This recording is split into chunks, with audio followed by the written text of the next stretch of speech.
Hi friends, मैं Awanish Singh केवाईएमएस academy से। आज प्री हिस्टोरी के महाजनपद को हम लोग पढ़ने जा रहे हैं, rising of Mahajanapada and Magadha. Exactly देखा जाए तो जो वैदिक कल्चर था हमारा, उन्हीं के लोगों ने, जो छोटे छोटे कबीला थे, उन लोगों ने लड़ना स्टार्ट किया, या कॉन्करेंस पॉलिसी स्टार्ट हुई, या मर्जर स्टार्ट हुआ। इसका बहुत कुछ डिटेल नहीं मिलता है हमें कि ये कैसे महाजनपद बने। हाँ, कुछ हिस्टोरी के बुक के हम लोग रेफरेंस दे सकते हैं कि कैसे महाजनपद राइज हुए, और महाजनपद से फिर मगध, उनमें राइजिंग ऑफ मगध एक महाजनपद है जो पूरे इंडिया पे, लगभग लगभग पूरे इंडिया पे रूल करेगा। वो 16 महाजनपद कौन थे? तो एग्जैक्टली क्या है कि महाजनपद के जो 16 महाजनपद हम पढ़ते हैं, इसका अलग अलग सोर्सेज में अलग अलग नंबर्स बताया गया है, नाम भी अलग अलग मिलते हैं, जो मतलब थोड़ा लॉजिकल रेफरेंस हम लोग मानते हैं, या जिसको हिस्ट्री एक्सेप्ट करता है, वो अंगुत्तर निकाय है और भागवती सूत्र है। अंगुत्तर निकाय बुद्धिस्ट टेक्स्ट है, और भागवती सूत्र अपना जैनिज्म का टेक्स्ट है। हम लोग मेनली इसमें अंगुत्तर निकाय के जो 16 महाजनपद है उनको स्टडी करने जा रहे हैं कि कौन थे महाजनपद के लोग, कैसे इनका इमर्जेंस हुआ, कैसे महाजनपद आए, और वो 16 महाजनपद कौन कौन से थे, कहाँ उनका प्लेस रहा। ये सारी चीजें हम लोग इसमें देखेंगे। बने रहिए लास्ट तक। लास्ट में मैं आपको कुछ इंपॉर्टेंट फैक्ट्स भी बताऊंगा एग्जाम रिलेटेड, तो लास्ट तक आप बने रहना। एग्जैक्टली अगर हम देखें महाजनपद कौन है, तो 16 महाजनपद हमें दिखे, जो रिपब्लिकन एंशिएंट इंडिया में एकदम से सेकंड अर्बनाइजेशन ऑफ इंडिया के नाम से भी जानते हैं हम इसको, क्योंकि फर्स्ट अर्बनाइजेशन जो था वो इंडस वैली सिविलाइजेशन था। आप लोग जानते हैं, पहले हम लोग पढ़ चुके हैं प्रीवियस वीडियो में।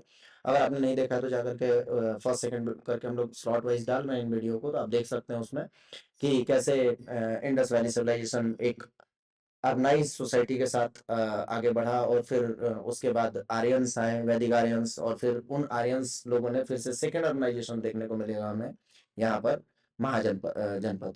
और उसमें फिर मगध आएगा, और फिर वो सिटी के जैसा डेवलप्ड होगा, और बहुत सारे उसमें बिजनेस हब बनेंगे, ट्रेड एंड बिजनेस स्टार्ट हो जाएगा फिर से बहुत अच्छे से। तो ये चीजें हम लोग देखेंगे। एग्जैक्टली क्या है कि 6th सेंचुरी बीसी में, हम लोग जानते हैं 1000 बीसी में हमने क्या किया, आयरन ढूंढ लिया, और उस आयरन के ढूंढते ही हम लोगों ने फॉरेस्ट कटिंग स्टार्ट कर दी। और चूंकि उस समय का सबसे फर्टाइल लैंड, उस समय का क्या, अभी भी फर्टाइल लैंड जो इंडिया के हिसाब से देखा जाए जोग्राफिकल कंडीशन में, तो वो है हमारा गेनेटिक प्लेन। तो गेनेटिक प्लेन में ये जो ट्राइबल कम्युनिटी थी वो हमारी एक्सपांड होती गई, जंगल काटते गए, और फिर उसके बाद कहीं ना कहीं टेरिटोरियल और जो अपना प्लेस है उसके लिए कहीं वॉर स्टार्ट हुआ होगा, या कॉन्करेंस पॉलिसी जैसी भी रही हो वो स्टार्ट हुई, और अंत में ये छोटे छोटे जो जनपद थे या कबीले थे वो जुड़ करके महाजनपद बनाए, जिसमें अंगुत्तर निकाय का रेफरेंस मैं बार बार रिपीट कर रहा हूँ, ये आपको नोट करना चाहिए। अंगुत्तर निकाय के अकॉर्डिंग हम लोग इसको पढ़ेंगे कि 16 महाजनपद आए। इनका जो महाजनपद था वो एग्जैक्टली है, वो कॉलोनी, मतलब हम देखेंगे कि अर्बन सिविलाइजेशन, मतलब सेकेंड अर्बनाइजेशन का स्टार्टिंग है। इसमें मगध जो था वो हम लोग जानते हैं सिग्निफिकेंट रोल इसलिए प्ले कर रहा है कि यहाँ पर आप देखेंगे तो आगे बहुत बड़े फिलोसफिकल मोमेंट्स होंगे, जैसे जैनिज्म का बर्थ होगा, बुद्धिज्म का बर्थ होगा, और भी कुछ सेक्ट इंट्रोड्यूस हुए थे जो बहुत आगे तक नहीं चल पाए, जिसमें आप लोग देखेंगे तो कुछ सेविज्म के भी सब पार्ट थे, वो भी डेवलप हुए थे उस समय। आजीवक सेक्ट डेवलप हुआ था जो बहुत आगे तक नहीं चल पाया, पर हाँ वो उस समय रहा। तो ये चीजें हैं हमारे इसमें। इसका स्ट्रक्चर और किंगडम देखें तो पॉलिटिकल स्ट्रक्चर जो है वो 16 महाजनपद थे, और ये अलग अलग जगहों पे रहे। इनमें जो किंग होते थे वो मेनली रूल करते थे। इसमें दो तरह के सिस्टम हम देख सकते हैं। एक जगह मोनार्क मोनार्क देख सकते हैं, मोनार्की देख सकते हैं, और रिपब्लिकन देख सकते हैं। जो मोनार्की होता है मतलब राजतंत्र, जहां पर राजा है, और जो सुप्रीम पावर है वो राजा में इन्वेस्टेड है। जो रिपब्लिकन होता है वहां पर कहीं ना कहीं राजा हो सकता है कि राजा हो, लेकिन राजा को असिस्ट करने के लिए दो स्ट्रक्चर दिखता है, सभा और समिति। जो राजा को असिस्ट, या राजा के लिए मतलब जो भी डिसीजन होता था इनका कंसेंट इंपॉर्टेंट होता रहा होगा, ऐसा है कुछ। और या फिर कई बार कई जगह पे ऐसा देखा जाएगा किंग जो है वो इलेक्टेड होगा, सभा समिति किंग को नॉमिनेट करेगी या इलेक्ट करेगी, तो वो डेमोक्रेटिक थोड़ा सा सोसाइटी जैसा दिखता है।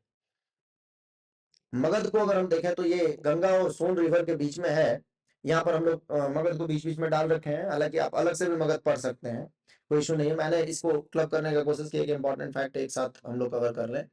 तो इसमें जो मगध है वो सबसे ज्यादा इन्फ्लुएंशियल पार्ट रोल प्ले करेगा, क्योंकि जानते हैं आप लोग आगे चल के यहीं पे चंद्रगुप्त होंगे, और अशोका द ग्रेट का बर्थ होगा यहाँ पे, और फिर वो अशोका के टाइम कांग्रेस पॉलिसी अपनी एक्सट्रीम कंडीशन पे पहुंच जाएगी। उड़ीसा वगैरह सब पे हमारा राज हो जाएगा मगध का।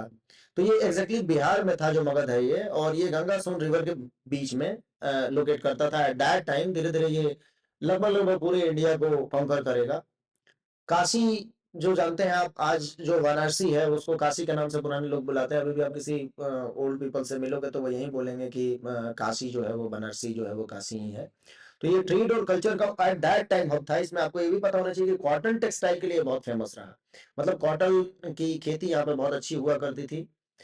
अंग जो हम लोग जानते हैं, ये 16 महाजनपद को मैंने लास्ट में चार्ट में भी डाल रखा है, आप देख सकते हैं वहां पे। तो ये बंगाल था। तो इनका थोड़ा सा आप क्या करेंगे कि 16 महाजनपद मैंने उसमें कैपिटल वगैरह डाल रखा है। आपको होमवर्क में क्या करना है कि इसके लोकेशन को थोड़ा सा देखना है कि कौन सा महाजनपद किस एरिया में रहा होगा, मतलब करंट लोकेशन उसका क्या है।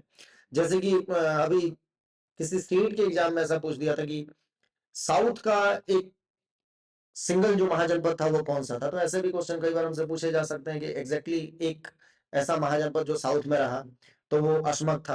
आपको पता होना चाहिए विंध्यन माउंटेन के नीचे आज का जो महाराष्ट्र है, तेलंगाना है, ये सारे एरिया को वो कवर किया करता था। आंध्र प्रदेश, ये अशमक हुआ करता था। तो एक सिर्फ एक ही साउथ में हमारा महाजनपद था जो अशमक था। अंग जो है मॉडर्न बंगाल में है। आप उस पे देख सकते हैं मैप पे जा करके। विदेह, मल्ल, चेदी, ये सारे इंपॉर्टेंट महाजनपद रहे। इनका ज्योग्राफिकल लोकेशन आपको देखना है कि कौन सा कहाँ पे रहा। अगर हम मगध की बात करें तो आप जानते हैं मगध करंट बिहार में है। उस समय इसका नेपाल का भी कुछ पार्ट रहा था इसमें। और आप जानते हैं मध्य प्रदेश का पूरा पोर्शन धीरे धीरे ने ऑक्युपाई किया, और फिर ये तो मतलब लगभग पूरे 16 महाजनपद को कॉन्कर कर लिए थे लगभग लगभग। ठीक है। हरिया का डायनेस्टी आया जिसमें बिम्बिसार आएगा 550 बीसी में, और वो फिर मगध को एक्सपांड करना शुरू करेगा पावरफुल किंगडम के फॉर्म में। फिर आप जानते हैं इसमें शिशुनाग डायनेस्टी आएगा। शिशुनाग डायनेस्टी के बाद और भी एक दो डायनेस्टी हैं। मौर्यन डायनेस्टी के पहले जो इंपॉर्टेंट है यहाँ पे जो हमें याद करना है, तो देखो सबसे पहले हर्यक डायनेस्टी, ये इंपॉर्टेंट है। स्टैब्लिशर इसका बिंबिसार है, बिंदुसार नहीं है, क्योंकि देखो बिंदुसार और बिंबिसार में हम कंफ्यूज होते हैं। तो बिंदुसार जो है वो चंद्रगुप्त का सन है, और वो गुप्त जो अपना मगध का चंद्रगुप्ता आएगा ना, उसके गुप्तन डायनेस्टी का है। ठीक है ना। और ये बिंबिसार है, तो इसमें कंफ्यूज ना होए आप। बिंबिसार जो है वो फर्स्ट डायनेस्टी अगर कोई दिखती है मगध में, मतलब थोड़ी पावरफुल डायनेस्टी, तो वहां पर बिंबिसार। हालांकि इसके पहले भी कुछ किंग्स के नाम हमें मिलते हैं, पर यहाँ से हर एक डायनेस्टी का मेन स्टैब्लिशमेंट माना जाता है। फिर हम देखेंगे कि शिशुनाग आएगा, इसका सक्सेसर बनेगा, और फिर इस डायनेस्टी को खत्म करके शिशुनाग डायनेस्टी आ जाएगी। फिर लास्ट लास्ट में मतलब एक इंपॉर्टेंट डायनेस्टी जो मौर्यन डायनेस्टी हम लोग बोल रहे हैं, चंद्रगुप्त मौर्य जिसका स्टैब्लिशर है, मैं गुप्ता बोल दिया था, सॉरी। तो मौर्यन डायनेस्टी का एग्जैक्टली जो स्टैब्लिशर है चंद्रगुप्ता है, उसके जस्ट पहले यहाँ पर आपको नंद डायनेस्टी दिखेगा, और उसका स्टैब्लिशर होगा महापद्म। आगे हम लोग इसको थोड़ा डिटेल में स्टडी करेंगे। मैं कोशिश करूंगा कि एक वीडियो इस पे भी बनाऊं। तो महापद्मनंद, और लास्ट जो किंग है, आपने पढ़ा होगा कहानी चाणक्य वाली की। चाणक्य को कहीं उनने अपने दरबार में कुछ ऐसा अपशब्द बोल दिया था। फिर उसके बाद चाणक्य ने प्रण किया था कि मैं इस डायनेस्टी को खत्म करूंगा, और देन उसने चाणक्य ने इनको चंद्रगुप्त मौर्य को किंग बनाया, अपना खुद उनका प्राइम मिनिस्टर बना हुआ था। आपको पता होगा ये चीजें, क्योंकि उस समय के चाणक्य जो थे वो बहुत बड़े फिलोसोफर हैं, और आप ये कह सकते हैं कि लेक्चरर भी हैं तक्षशिला यूनिवर्सिटी में। अपने नालंदा आया करते थे पढ़ाने, तो वो उस समय ऐसा कुछ रहा था। तो आपको थोड़ा सा ये ध्यान रखना है कि मौर्यन डायनेस्टी के पहले कौन है और फर्स्ट डायनेस्टी, मतलब इसमें हर्य का इंपॉर्टेंट है, और शिशुनाग देख लेना, बहुत इंपॉर्टेंट नहीं है मेरे हिसाब से। बाकी नंद डायनेस्टी इंपॉर्टेंट है। महापद्मनंद इसका जो है वो फर्स्ट किंग है, और धनानंद या घनानंद जो है वो लास्ट किंग है इसका, जिसको चंद्रगुप्त मौर्य ने डिफीट किया था। तो थोड़ा सा ये देख लेना। फिर मौर्यन डायनेस्टी आएगा, चंद्रगुप्त मौर्य इसका किंग बनेगा। कौन इनके हेल्प करेंगे चंद्रगुप्त मौर्य के, तो आप जानते हैं चाणक्य हैं, जिनको कौटिल्य और विष्णुगुप्त भी बोलते हैं हम लोग। ठीक है। इसका राजगृह कैपिटल था गिरिब्रज राजगृह। फिर बाद में उदयन आएगा, और उदयन इसका कैपिटल जो है वो शिफ्ट कर देगा अपने पाटलिपुत्र, जो करंट पटना शहर है। ठीक है। और फिर पाटलिपुत्र आप जानते हैं करंट टाइम पे ये क्या बन जाएगा, तो परमानेंट सेंटर बन जाएगा पॉलिटी का, ट्रेड एंड कल्चर का, बिजनेस का। फिर उसके बाद कुछ दिन बाद आप जानते हैं कि अपना जो उज्जैन है, करंट उज्जैन, उज्जैनी अवंती, वो फिर ट्रेड एंड बिजनेस का दूसरा हब बना रहेगा। तो ऐसी चीजें हमें थोड़ा ध्यान रखना है। इनका सोशल और इकोनॉमिक लाइफ क्या था देखो, ट्रेड एंड बिजनेस था, बहुत डेवलप्ड होने लगा था और बहुत अच्छा हो गया था। बट अगर हम देखें तो अभी भी सोसाइटी कैसी है, तो एग्रेरियन सोसाइटी मेनली, मतलब एग्रीकल्चर बेस्ड सोसाइटी अगर हम देखें तो मेनली जो सोसाइटी बेस्ड है वो एग्रीकल्चर फार्मिंग करते हैं, फर्टाइल गैंगेटिक प्लेन में जाकर के स्टैब्लिश हो रहे हैं। और मगध के राइज होने का एक सबसे बड़ा कारण हम ये भी देखते हैं कि वहाँ का प्रॉस्पर लाइफ, लोगों के पास कोई खाने का दिक्कत नहीं है, बढ़िया एग्रीकल्चर लैंड है, मतलब highly fertile land, alluvial plain है, आप जानते हैं गैंगेटिक प्लेन, तो राइस, बार्ली, व्हीट, ये सारी चीजें बहुत इजीली वो जर्मिनेट कर लेते हैं।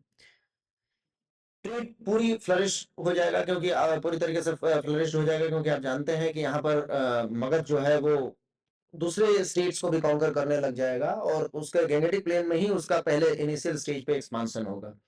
तो यहाँ पर ये ट्रेडिंग हब बन जाएगा, और फिर रोड बनाएंगे लोग, रिवर्स पे रिवर रूट का यूज करने लग जाएंगे, छोटे छोटे नाव और इनका यूज करने लग जाएंगे। फिर टेक्सटाइल, आप जानते हैं टेक्सटाइल हमारे एंशियंट टाइम से, इंडस वैली सिविलाइजेशन से ही हम लोग ट्रेड एंड परचेज, उसका सेल और परचेसिंग कर रहे हैं। तो टेक्सटाइल डेवलप्ड हो जाएगा, पोर्ट्री डेवलप्ड हो जाएगा, आयरन हमने 1000 बीसी में डिस्कवर कर लिया है। तो आयरन से सोर्ड और ये सारी चीजें, मतलब जो उसके बर्तन हो गए, यूटेंसिल्स हो गए, ये सारी चीजें बनाने लग जाएंगे। क्राफ्टमैनशिप जो है वो भी डेवलप्ड हो जाएगा। यहाँ पर बहुत सारे पोल्ट्री वाले, मैंने अभी बताया, टेक्सटाइल प्रोडक्शन स्टार्ट हो जाएगा, और ये चीजें ले जाकर के बाहर बेचने लग जाएंगे ये लोग, क्योंकि इनके यहाँ तो प्रोडक्शन हो ही रहा है, तो एक्सेस प्रोडक्शन होगा तो फिर उसको ले जाकर के बाहर बेचा करेंगे। और इस तरीके से पाटलिपुत्र राजगृह जो है, या गिरिब्रज, ये एक अच्छे शहर के फॉर्म में या एक अच्छे अर्बनाइज्ड एरिया के फॉर्म में डेवलप्ड होंगे, और आगे चल के कैपिटल तो है ही, आगे चल के वो बहुत मतलब एजुकेशन का भी हब बनेंगे। और इस तरीके से उस समय के मेन सिटीज जो थी वो यही दो थी, फिर धीरे धीरे डेवलप्ड होगा। इसमें रिलीजियस एंड फिलोसॉफिकल में हम लोग इसको डिटेल में पढ़ना पड़ेगा आपको थोड़ा सा जा करके। मैं यहाँ पर चूंकि पूछा जाता है कि मगध में या फिलोसॉफिकल मोमेंट में बुद्धिज्म और जैनिज्म का बर्थ प्लेस क्या है, ऐसा कभी क्वेश्चन आपसे आ जाए कि महावीर स्वामी ने अपने नॉलेज को कहाँ पे अटेंड किया, तो ये आपको पता होना चाहिए कि वो मगध डायनेस्टी थी उस समय। तो बुद्धिज्म, जैनिज्म, ये सब का birth place 6th century BC में बुद्धिज्म और जैनिज्म दोनों थे, कहीं कंटेम्प्ररी थे एक दूसरे के, जिसमें जानते हैं आप महावीर स्वामी जो 24th तीर्थंकर हैं जैनिज्म के, और जो लास्ट है 24th वो महावीर स्वामी हैं, और उन्हीं के टाइम के बाद जैनिज्म जो है वो फेमस होने लग गए। ठीक है, फिर बुद्धा है, ये एग्जैक्टली इनका बर्थ प्लेस लुम्बिनी है, और ये मॉडर्न नेपाल से आते हैं। ठीक है, लेकिन इनको जो नॉलेज, एनलाइटमेंट गेन किया इनने, एनलाइटमेंट इनको मिला, वो मिला बोध गया में, जो मगध में आता था, और उस समय नेपाल भी मगध का ही पार्ट रहा होगा। ठीक है, तो ये याद रखें। फिर आप जानते हैं कि बुद्धिज्म को फॉलो करने में अशोका बहुत इंपॉर्टेंट लीडर है, जैनिज्म के लिए चंद्रगुप्त मौर्य हैं, जिनने अपना जैनिज्म को फॉलो किया, लास्ट में अपने लाइफ के लास्ट में उन्होंने जैनिज्म को एक्सेप्ट कर लिया था। तो जैनिज्म बुद्धिज्म का ये बर्थ प्लेस रहा मगध। इस तरीके से हमने देखा डिक्लाइन ऑफ मगध क्या हुआ था। देखो सीधी बात है कि मगध में क्या हुआ कि बाद में आफ्टर अशोका, बहुत सारे इसके अलग अलग कारण बताए जाते हैं, पर अगर थोड़ा इसको क्रिटिकली एग्जामिन करें ना, तो आपस में ही इनके जो किंग थे ना, वो राज्य को बांटने के लिए कॉन्फ्लिक्ट होने लग गए इनमें, और ये लड़ते हुए मतलब अपने ही स्टेट को वीक कर लिए। कुछ बुक्स में अगर आप देखोगे तो ऐसा भी सोर्सेस मिलेगा कि अशोका ने जो अपने लोगों को बाहर बुद्धिज्म को स्प्रेड करने के लिए पहुंचाया, उसमें क्या हुआ कि लोगों को इंडिया की प्रॉस्पेरिटी, मतलब मगध की प्रॉस्पेरिटी, उनके ट्रेजरी और उनका कितना बढ़िया चल रहा है लाइफ, उसके बारे में कहीं ना कहीं उनको नॉलेज हो गया, और देन वो इन्वेजन के लिए अट्रैक्ट होने लग गए। तो एक मतलब ऐसा भी आपको थ्योरी में, ऐसी थ्योरी भी मिलेगी जो बताती है। फिर आप जानते हैं अलेक्जेंडर आया था, कम टाइम के लिए आया था, इंडिया पूरा तो नेक्स्ट नहीं कर पाया, लेकिन हाँ अलेक्जेंडर का नेक्सेशन भी कहीं लोगों को यहाँ का पाथ बताया कि हाँ इंडिया में इधर से आ सकते हैं, यहाँ पे वॉर हो सकता है। तो ये कारण रहा। और पावरफुल किंग जो थे वो लास्ट लास्ट में अपने को उतने मतलब पावरफुल नहीं दिखते हैं, जैसे कि चंद्रगुप्त मौर्य थे, अशोका थे, बिंबिसार भी थे। तो ये चीजें वैसी नहीं रह जाएंगी। ठीक है, इसमें इंपॉर्टेंट फैक्ट ये है कि हमसे क्वेश्चन मेनली ये पूछा जाएगा कि राइजिंग ऑफ महाजनपद में इसका सोर्स क्या है। तो अपने को अंगुत्तर निकाय मेनली याद रखना है, ये क्वेश्चन पूछा जाता है। साउथ का इकलौता जो हमारा महाजनपद है वो पूछा जाएगा, मैंने आपको बता दिया। फिर उसके बाद कहीं हो सकता है मैच द कॉलम या कैपिटल पूछ दे कि वन लाइनर में कैपिटल पूछ दे कि किसी महाजनपद का नाम लेकर के, जैसे कि हमने इसमें डाल रखा है चार्ट में, तो वो पूछ सकता है कि क्या हो गया। और लेगेसीज ऑफ महाजनपद थोड़ा बहुत देख लेना आप, बहुत इंपॉर्टेंट नहीं है हालांकि, ठीक है। मतलब इनका पॉलिटिकल क्या था, तो पॉलिटिकल एम्पायर मौर्यन और गुप्ता एम्पायर यहीं पे रहे। बहुत छोटे जनपद से स्टार्ट किए और महाजनपद, और देन आफ्टर एक कंट्री जैसा सिचुएशन उन्होंने डेवलप कर दिया था। तो ये भी हम देख सकते हैं, डेमोक्रेटिक चीजें रही, अंत में डेमोक्रेसी जैसा दिखता है, या शुरू में भी कहीं डेमोक्रेसी दिखता है। नॉन वायलेंस स्पिरिचुअल अवेकनिंग का मेन सेंटर रहा मगध, क्योंकि जैनिज्म, बुद्धिज्म, आजीविकास और भी बहुत सारे सेक्ट इमर्ज हुए थे और स्टार्ट हुए, लेकिन वो चल नहीं पाए, जिसमें बुद्धिज्म और जैनिज्म बहुत अभी तक आप देख रहे हैं कि सोसाइटी में बहुत अच्छे से काम कर रहा है और बहुत अच्छा है, इनकी फिलोसफी भी बहुत अच्छी है।